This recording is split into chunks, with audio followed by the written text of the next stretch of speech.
Só paz. Foi o que eu sempre ouvi da minha mãe quando eu perguntava o que ela queria de presente de Natal, e sempre pareceu tão simples e ao mesmo tempo tão pouco. Ela sempre me fala que era o que a minha avó sempre respondia e que agora ela entendia perfeitamente o que ela queria dizer. Há 10 anos atrás, eu tava dentro do meu quarto, nessa casa aí que vocês estão vendo, e eu queria tudo. Eu queria roupa da moda, viajar pra Nova York, um namorado com mais de 1,70 de altura, ganhar dinheiro sendo blogueira. E se eu pudesse atirar uma pedrinha agora na janela do meu quarto e avisar o meu eu de 18 anos que eu teria tudo isso nos próximos anos, mas que o pedido de presente das datas comemorativas agora era o mesmo da minha mãe e da minha avó, eu tenho certeza que minha versão adolescente no comecinho da vida adulta ia ficar incrédula. Eu achei um poema esses dias que era assim: Everyone is home. You're 10 years old and everyone is home. Mom is cooking, dad is watching TV, and your siblings are doing their own thing. But everyone is home. You're laying in your childhood bedroom, dreaming of the day where you get to grow up and be on your own. You wanted to be older so badly that you forgot to take in the comfort of everyone being home. Now you are in your 20s and you wish you could go back. You and your siblings have all moved out. Your parents have aged and they are trying to get used to the term empty nesters. You start to notice their gray hairs and wonder where all the time has gone. You realize that there will never be another day where you all live together again. Your siblings are not just in the other room, they are somewhere else. Every now and then you will visit, but you will not stay. You will never play together again. You will not wake up and eat breakfast together, and there will be no more family movies night. You won't even see each other. I am longing for the feeling of home, but I can't go back.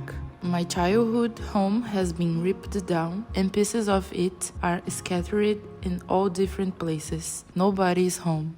Eu acho que eu cheguei à conclusão que a gente nunca se sente adulto porque a gente cria essa ideia de que ser adulto é ter o controle de tudo, como a gente achava que os nossos pais tinham quando a gente era criança. E eu acho que o mais perto de se sentir adulto é saber que a gente não controla nada, mas sim a maneira que a gente reage às adversidades da vida. Por isso que eu acho hoje que querer paz de presente de Natal e de aniversário faz todo sentido. Quem acompanha o canal aqui há mais tempo, pelo menos desde o ano passado, sabe que esse ano eu perdi meu pai. E eu gosto sempre de trazer isso como exemplo porque eu sei que por mais que seja a ordem natural da vida, os nossos pais um dia partirem foi uma coisa mesmo que me pegou desprevenida. Meu pai tinha 46 anos. Quando ele se foi, eu tinha acabado de fazer 28 anos. Não era o cenário que eu tinha imaginado. Eu imaginava que meu pai ia morrer bem velhinho. E sempre quando eu pensava, assim, no meio dos meus devaneios de ansiedade, se um dia acontecesse de eu perder os meus pais de uma forma precoce, era uma coisa que me deixava muito desesperada. Eu ficava pensando que não ia ter chão, que eu não ia aguentar. E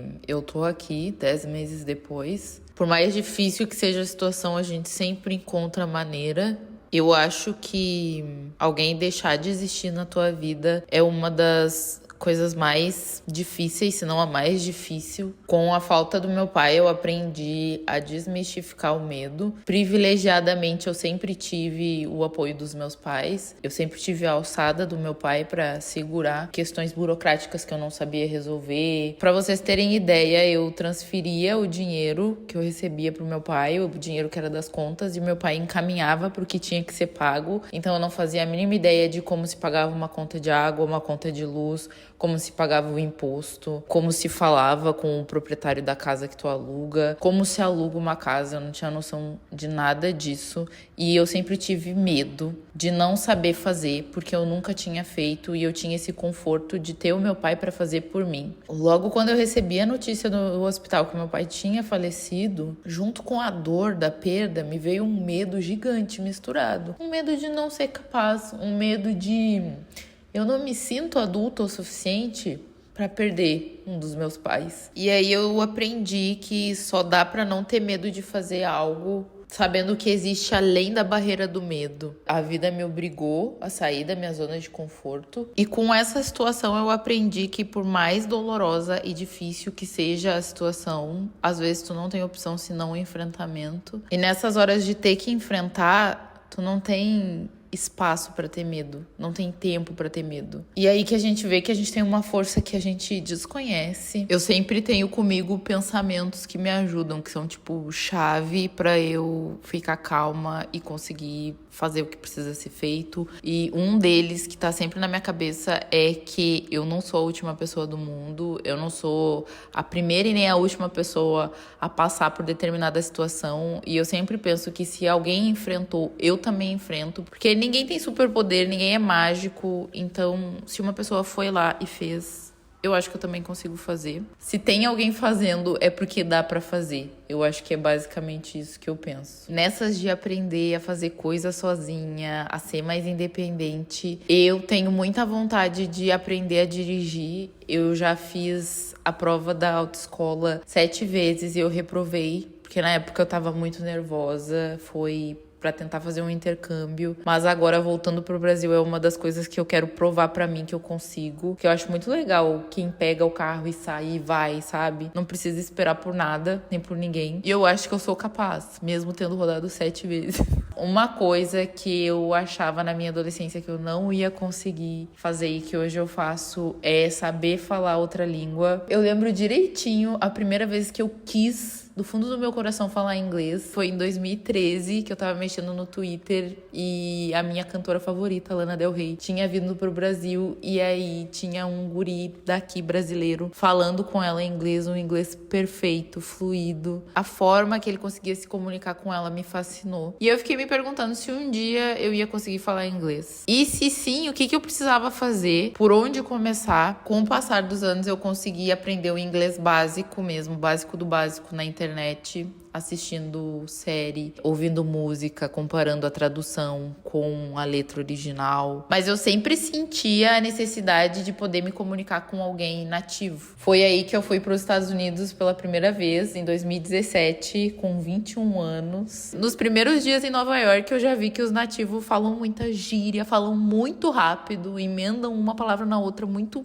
E normal, ninguém nasce sabendo, mas eu voltei pra Porto Alegre sabendo que eu precisava afiar o meu listening. E eu descobri o Cambly, que é a plataforma de ensino de inglês que eu já mostrei pra vocês aqui várias vezes, porque eu faço aula lá. Essa perspectiva que eu tive lá em Nova York de poder falar com os nativos é uma coisa possível de se fazer em qualquer momento no Cambly, porque são milhares de tutores disponíveis e todos eles são nativos. São nativos dos Estados Unidos da América, do Canadá, da África do Sul, Austrália, Reino Unido. E essa percepção de falar com uma pessoa nativa faz toda a diferença quando a gente quer incluir o inglês na nossa rotina. E toda vez que eu falo aqui sobre o Cambly, eu vejo que também é uma dúvida latente de vocês. Como que uma pessoa com inglês básico faz para estudar inglês? Todos os tutores do Cambly são nativos da língua inglesa e eles são qualificados para ensinar todos os níveis, do mais básico até o avançado. Dá para reconhecer qual é o sotaque do professor pela bandeirinha que aparece do lado do nome. Inclusive lá tem tutores para aulas particulares e especializados no teu nível de inglês específico. Tu pode procurar pelo campo de busca, por exemplo, por Basic English e vai mostrar todas as opções de tutores que ensinam o nível básico de inglês. As aulas em grupo também são divididas por nível, então quando tu for marcar é só entrar no calendário, filtrar pelo teu nível de inglês e o Cambly vai mostrar todas as opções que tem para ti lá. Eu quero te convidar para conhecer todos os planos do Cambly, porque eu tenho certeza que tem lá um que vai fazer sentido pra ti, que vai ser o ideal pro que tu precisa. Usa aqui o meu código VanessaUse pra ter acesso às ofertas especiais. Clica no link aqui na minha descrição, ou então tu pode usar o meu QR Code que tá aparecendo aqui na tela. É muito bom ter a segurança de que tu sabe te comunicar em qualquer lugar do mundo. Se te largarem agora em qualquer país, tu vai saber te comunicar, porque inglês é uma língua universal. Tu consegue ter mais acesso à cultura, livros, filme, música, que às vezes a gente acha que é só falar numa viagem ou só aplicar pra aquela vaga de trabalho numa multinacional, o que já é muito bom, mas vai muito além. Te dá muita independência e muito sentido de liberdade mesmo. Com o tempo também eu aprendi a me ver mais de cima, sabe? De fora,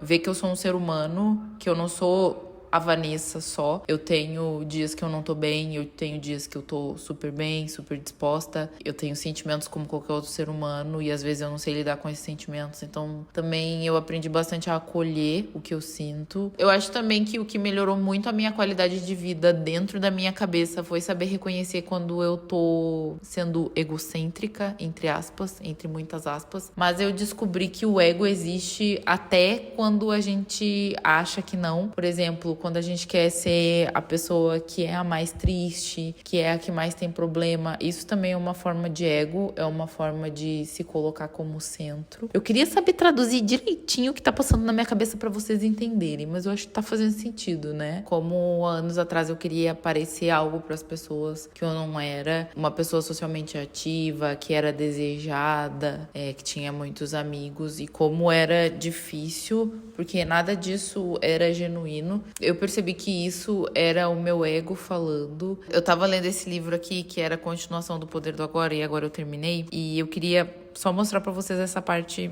pra dar um contexto do que eu tô falando. O ego usa as pessoas e as situações para alcançar aquilo que deseja e mesmo quando consegue, nunca permanece satisfeito durante muito tempo. Muitos dos seus objetivos são frustrados e para a maior parte das pessoas, o abismo entre o que eu quero e o que acontece é uma fonte constante de preocupação e angústia. E eu sinto que às vezes a gente perde de aproveitar a vida porque a gente se agarra muito no que a gente quer ter. E aí, às vezes, tu alcança uma coisa que tu achava que era o que ia definir a tua vida, que ia ser perfeito, e não tá lá a resposta. E eu acho que quando a gente não resolve as coisas dentro da gente, vai ser eternamente isso. Eu quis fazer esse vídeo pra conversar um pouco e mostrar o meu ponto de vista para as pessoas que sempre falam comigo e falam que se sentem perdidas ou que se sentem estagnadas. Ninguém tem o controle de tudo, a gente só vai fazendo o que a gente sabe fazer e o que a gente pode fazer. Só pra dizer pra vocês não se desesperarem, porque eu acredito mesmo que pra tudo tem um jeito, só não tem jeito pra morte. E ainda assim a gente tem que saber lidar com ela, a gente aprende a lidar com ela. Saibam que vocês não estão sozinhos no mundo, que sempre tem alguém passando por algo parecido e que tá conseguindo se virar, e tu também vai conseguir. Curte a vida sempre quando tu tiver alguma oportunidade, mas curte mesmo, não curte pra mostrar pros outros, não curte pra fingir que tá curtindo, curte mesmo, observa, fica do lado das pessoas que tu ama.